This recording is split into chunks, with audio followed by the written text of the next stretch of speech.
Howdy, my name is Travis Plunk. I'm a transfer student peer mentor in the College of Engineering. I am a senior and my major is mechanical and manufacturing engineering technologies. I became a mentor mainly because I know how hard the transition to Texas A&M can be. I came from Blinn team, so I came from Blinn College, which is just right up the road. But before then, I came from a small high school out in Fort Worth. And so it was a really big transition going from such small schools, relatively speaking, to a school where you're one of 50,000 students. I don't really feel like high school really prepared me for what college really was. I didn't know how to study. I didn't know how to use my time wisely.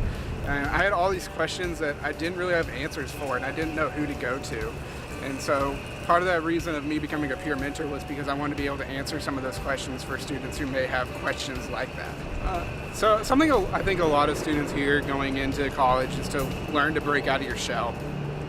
And I think that's my biggest piece of advice. I'm going to sound like a broken record, but I think that's really important for students to realize that it's not something that's going to happen all at once. You're not going to wake up one morning and all of a sudden you're a totally different person. You got to kind of chip away at it and, learn to break out of your shell, do things that you wouldn't normally do, and just take risks. Fun thing. I love going to the Texas A&M sporting events. I love being part of the student section. I love heckling the other players and the other coaches. It's a lot of fun. I've been to most of every football game. I go to a lot of away games also. I go to most of the basketball games. The one sense of wisdom I wish I had known as a transfer student is know when to ask for help. My sophomore year, I took the same class 3 different times. It was kind of ridiculous.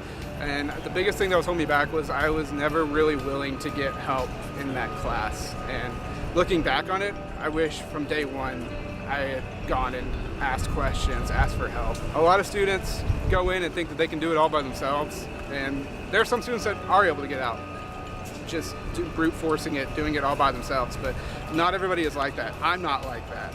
And so I wish I had known when to go ask for help.